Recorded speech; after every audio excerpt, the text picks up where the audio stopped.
Probably a little embarrassed, but clearly still confident as Hack-a-Mitch throws that one down. Celtics through our Eastern Conference playoffs. It's now 2-1. Knicks still in front, but Boston got a little of that three-point mojo back. The NBA just witnessed one of the most dramatic shifts in playoff momentum this season. The New York Knicks entered Game 3 with a commanding 2-0 series lead over the Boston Celtics. By the final buzzer, they faced a devastating 115-93 home court loss that completely altered the series' trajectory. The statistics tell a shocking story. Boston transformed their three-point shooting from an abysmal 25% in the first two games to an elite 50% performance, connecting on 20 of 40 attempts.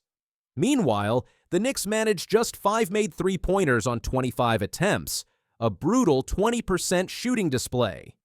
This created a staggering 45-point advantage from beyond the arc for the Celtics. It's just a matter of time. We're all professionals. We work really hard on our craft. We put a lot of time in. You understand there's times where your shot might not be falling, but it always balances out. The transformation appeared inevitable when examining the broader context. During the regular season, Boston shot 46.3% on wide-open three-pointers against New York. Their struggles in Games 1 and 2, where they shot just 25% on wide-open looks, represented a statistical anomaly rather than a sustainable trend. "We got open shots, shoot them with confidence, knock them down," Jalen Brown explained. "We got great shooters on this team. I think we can even shoot the ball even better and be even more aggressive. As we get more comfortable in this series, hopefully we'll be able to see that." Tom Thibodeau's defensive strategy shift proved particularly costly. After successfully switching on most screens during the first two games, the Knicks coach reverted to drop coverage in Game 3. This adjustment gave Boston shooters the space they desperately needed. "Obviously, they are going to shoot their threes however they get them," Jalen Brunson acknowledged. "Fortunately for us, they were missing in Games 1 and 2. Tonight, they made them. When it comes to our pick-and-roll defense, we are going to have our covers, and we're going to stick to what we do, and we're going to adjust when we need to adjust, but everything we need to do has to be with more intensity and more urgency and more force." Just from that standpoint, it's not really schematically, it's more do we want it? And tonight, obviously, that wasn't the answer. The decision to change defensive schemes raised questions, particularly since drop coverage had produced poor results during regular season matchups. Boston's players had appeared rattled by New York's switching defense in the opening games, making the tactical shift even more puzzling. Again, there's going to be a lot of pick and rolls in the game. So, what we always do is we evaluate, how many were defended well, how many weren't defended well, how many did they make a tough shot against, was the scheme executed properly? Was it done with the proper amount of intensity? Was everyone tied together? So we'll look at all those things. Just it seemed like from the start there was something missing today. Well, they got the lead early. I thought we missed some shots early that impacted us, and they got confidence early in the game. Mitchell Robinson's free throw struggles created additional complications for the Knicks. After 7 NBA seasons, all with New York, the 27-year-old center still cannot consistently make foul shots. His 10-month recovery from surgery provided ample opportunity to address this weakness, yet no improvement materialized. Boston capitalized on this vulnerability by implementing a Hack-a-Mitch strategy, forcing Thibodeau into difficult rotation decisions. The coach must balance Robinson's defensive impact against his offensive liability at the free throw line. "You've got to make a decision between 5 minutes left in a quarter and 2, and then you go from there," Thibodeau said. "If he's making free throws, he stays. If he's not, you got to get him out. And then there's the impact on the game. Is it more beneficial to leave him in? So there's a lot of factors that go into that."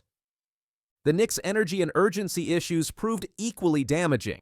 Players and coaches alike acknowledged entering the game without proper playoff intensity, a concerning trend for a team holding a series lead. I don't think we came with the mindset of being satisfied, but I think it was just subconsciously satisfied being up 2-0, but it's not the way we need to approach the game. Josh Hart echoed similar sentiments about the team's approach. He said, I mean, they're down 2-0, and you knew they were going to come out with a sense of urgency, a sense of desperation, and that's something that we should have did a better job with. You know, we knew it was going to happen. And Mikal Bridges suggested human nature played a role in the lackadaisical start. I think they just came out more urgent, you know, knowing that they're down, but, you know, we tried. We just got to be better, you know, we just got to come out and have more urgency no matter, you know, what the series is. You know, we got to treat every game like it's 0-0. Karl Anthony Towns emphasized the unacceptable nature of their slow start in playoff basketball. I mean, it's the NBA playoffs, you know, we all got to walk in with that kind of urgency. It shouldn't be something that we have to tell people to do. So, you know, it falls on all of us to, you know, come in with that kind of urgency, that desperation, that will, not when we're down 20, you know, to start finding. The execution problems compounded throughout the game. Towns noted the correlation between execution and playoff success. We're just not executing enough. I know I'm going to say the word, and y'all going to get tired of hearing me say it, but it's true. The team that executes the most for the longest duration usually ends up winning in the playoffs. We just didn't execute enough early on, and we gave them confidence. Historical precedent adds gravity to Boston's position. Only 5 teams in NBA history have won a playoff series after dropping the first 2 games at home. The 2017 Celtics accomplished this feat. With current players Jalen Brown and Al Horford on that roster, you don't want to be in these situations, but I'm excited about it. Horford said Thursday, "I'm excited for this opportunity we have in front of us." The Knicks faced their own troubling history with blown 2-0 series leads. Last season, they squandered an identical advantage against the Indiana Pacers, ultimately losing Game 7 at Madison Square Garden. Peyton Pritchard emerged as Game 3's most impactful player, leading all scorers with 23 points while setting playoff career highs in minutes and scoring. His 34 minutes represented a significant increase from his 22-minute average in the first 2 games. You wouldn't want to be in any other position as a competitor. This is the best moment you can be in, down 2-0, backs against the wall. You just bring it. And I think we were all prepared for it, and we knew it was at the task at hand, so we did a good job today. Now we got to move on and do it again. Appreciate y'all. Thank you, Peyton. Pritchard's performance proved especially valuable given the struggles of Boston stars. Jalen Brown averaged just 20.7 points on 36.1% shooting through 3 games, while Jason Tatum managed only 19.3 points on 32.3% shooting. Peyton was huge, Brown said after the victory. Peyton was great. The Celtics' 6th man maintained his aggressive approach despite external criticism about the team's 3-point volume. Pritchard leads all Celtics in playoff 3-point shooting at 45.2%, significantly outpacing his teammates. His consistency from beyond the arc provided the offensive spark Boston desperately needed. Joe Mazzulla approached the pressure situation with philosophical perspective. When asked about entering Game 3, down 0-2, he offered an unconventional response. "You just have to tap into your darkness," Mazzulla said. The coach expanded on dealing with adversity and expectations in playoff basketball. "I've said it 1,000 times. There's no one way of how it's supposed to go. You get caught up when your expectations aren't met, and so there's no expectations. We're on a path of trying to go after greatness, and you don't get to dictate the test that's in front of you." The series dynamics shifted dramatically with 1 game. New York's comfortable 2-0 advantage evaporated into serious questions about their mental toughness and tactical approach. Boston rediscovered their shooting touch at the most opportune moment. Yeah, you got to beat us 4 times. I mean, that's what it comes down to. Not twice, not once, not 3. You got to win 4 games. So it's a lot of basketball to be played. Former Knicks point guard Stephon Marbury offered a brutally honest assessment of Game 3's outcome. Being that I'm a sore loser, I'm going to keep it real short. We got exactly what we were supposed to get, a A-whooping. All of us, fans included. We took a nice one. And the Boston fans, they're not saying anything right now. They're like, see, we're the champs. But that's okay. Because we weren't going into this thinking Knicks in 4. It just sounds good when you say it. Knicks in 5! The immediate implications extend beyond one game. No team in NBA history has overcome a 3-0 playoff deficit. The Knicks must win Game 4 to avoid potentially insurmountable odds. Rondo 3 up high and off the Caruso parachutes in. Alex Caruso has just shattered the NBA record books, and what's just been revealed has shocked basketball fans worldwide. For months, his role with the Thunder remained in the shadows, until now. Caruso, the defensive specialist acquired from Chicago, has accomplished something no player in playoff history has ever done, recording a statistical masterpiece that rewrites the NBA history books. Alex Caruso, the Oklahoma City Thunder's underutilized weapon, delivered a performance for the ages in Monday's crucial Game 1 against the defending champion Denver Nuggets. Born and raised in College Station, Texas, Caruso revolutionized the Thunder's defensive presence in the second-round opener, accumulating an astonishing 20 points, 6 assists, 5 steals, and 2 blocks in just 26 minutes off the bench, becoming the first player in NBA playoff history with that combination of stats in a reserve role. Got it out to Caldwell Pope. Caruso! Ho-ho! In a statistical breakdown that has the basketball world buzzing, ESPN analysts revealed the true historic nature of Caruso's achievement. When the numbers were tallied, Caruso became the first player ever in NBA playoff history to record 2 or more blocks, 3 or more steals, and knock down 5 or more three-pointers in a single postseason game. He continued by displaying his two-way brilliance, knocking down 5 of 9 attempts from beyond the arc, while simultaneously dismantling Denver's offensive flow with perfectly timed defensive interventions. What makes Caruso's story particularly remarkable is that his arrival in Oklahoma City wasn't met with championship expectations, but rather seen as a complimentary move for the developing Thunder. Despite being awarded an $81 million extension after being traded from Chicago for Josh Giddey, Caruso averaged just under 20 minutes per game during the regular season, ranking 9th in minutes played for the Western Conference's top seed. Caruso's strategic brilliance extended far beyond basic statistical contributions during Monday's thriller. He was one of the most decisive factors in the Thunder's defensive game plan, balancing elite perimeter shooting with championship-caliber defensive instincts, a combination that proved crucial in high-stakes moments when Oklahoma City needed someone to disrupt Denver's rhythm. This revolutionary two-way impact was most famously executed during a sequence where Caruso blocked Nikola Jokic from behind and later delivered a chase-down block on Jamal Murray that electrified the sold-out Paycom Center crowd. The specific details of Caruso's defensive masterclass reveal Thunder coach Mark Daigneault's tactical genius and ability to outthink the opposition. After watching Caruso's first-half impact, Daigneault made an unprecedented adjustment, starting Caruso to begin the second half in place of Isaiah Hartenstein. This level of strategic thinking and in-game adaptation set the Thunder apart from their playoff competition and provided Oklahoma City with a crucial competitive edge throughout their highest-stakes matchup to date. As Brett Usher of NBA Statistics acknowledged during the broadcast, Alex Caruso becomes the first player in the steals and blocks era to register 20-plus points, 5-plus assists, 5-plus steals, and 2-plus blocks off the bench in a playoff game.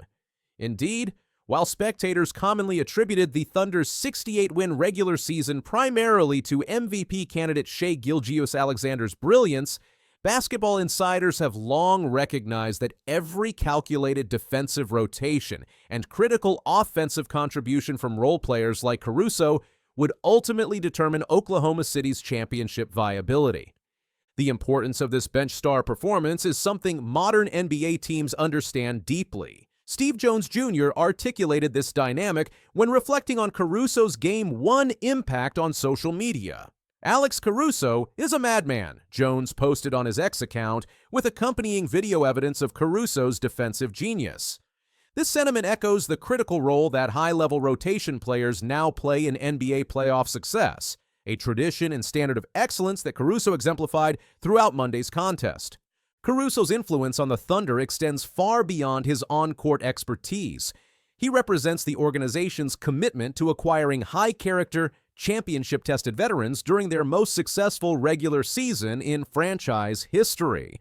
Under his defensive leadership, Oklahoma City established performance standards and a culture of excellence that permeated every aspect of the team's identity throughout their historic 68-win campaign. Even after his statistical masterpiece, Caruso remained active on both ends during the game's decisive moments. While many reserves would fade in crunch time, he continued making winning plays, displaying his championship pedigree earned during his Lakers tenure. He had 20 points to go along with 5 assists, 5 steals, and 2 blocks in 20 minutes off the bench, noted multiple media outlets highlighting the unprecedented efficiency of his historic performance. Caruso's impact goes way beyond the numbers. He's helped change the way the Thunder play today, from how they defend to how they space the floor on offense. He's one of the most valuable role players in the league right now, showing just how important support players still are for teams chasing a championship. For those who truly understand the NBA's playoff intensity and the complexity of championship basketball, Caruso's historic performance represents far more than just a statistical anomaly or mechanical rotation adjustment. It embodies an unwavering pursuit of excellence, adaptability, and strategic value that could define an entire playoff run. As many industry observers have noted, Alex Caruso may have arrived in Oklahoma City as a complementary piece, but he never needed superstar status to establish his own playoff legacy with the franchise. The Game 1 performance serves as a fitting display of OKC's roster construction brilliance. It also provides an important lesson that behind every MVP candidate stands a supporting cast of dedicated professionals whose contributions, while often overlooked by casual fans, are absolutely essential to championship success at the NBA's highest level. Caruso's story goes beyond basketball, showing the power of patience and mental fortitude in the face of reduced regular season opportunity. His journey proves that preparation, dedication, and championship DNA can reshape single games and the entire trajectory of a playoff series between title contenders. From his early days as an undrafted free agent to becoming a playoff record breaker, now cementing his place in basketball history, Alex Caruso has left his mark on countless moments that will help define the next chapter of Thunder basketball. As the NBA world celebrates this latest statistical revelation about Caruso's historic impact, it's worth reflecting on the full scope of his potential influence on the Thunder's championship hopes. Beyond the impressive Game 1 statistics, 20 points, 6 assists, 5 steals, and 2 blocks, lies a blueprint for playoff success that continues to influence how championship teams operate today. Caruso's vision could help transform the Thunder from regular season darlings into legitimate championship favorites, from executing defensive schemes to knocking down timely three-pointers. That's one thing Ime talked about, just making the Warriors pay when they double-team Jalen Green. Oh, man, it's a foul. Curry is tripped again. And Fred VanVleet humiliated the Warriors when it mattered most, and the Warriors never saw it coming. VanVleet torched Golden State with 29 points in Friday's Game 6, shooting an incredible 7 of 13 from the field and 6 of 9 from deep. The Houston Rockets stayed alive with a 115-107 victory, forcing a deciding Game 7 scheduled for Sunday at 8:30 p.m. ET. Throughout the contest, the Warriors maintained striking distance, but each step forward met an immediate Rockets response. VanVleet provided most of those answers, drilling three-pointer after three-pointer. His 17 made threes over the past 3 games broke the franchise record in Houston. This performance brought back painful memories for Golden State. Remember 2016. The Warriors entered a Game 7 after squandering a 3-1 finals advantage, resulting in their historic collapse against Cleveland. VanVleet himself delivered 22 points, including 12 crucial fourth-quarter tallies when Toronto defeated Golden State for the championship in 2019. The fourth quarter showcased Houston's dominance. VanVleet powered a 12-0 run that effectively ended the contest. Golden State struggled so badly offensively that their second field goal of the quarter didn't arrive until under 4 minutes remained.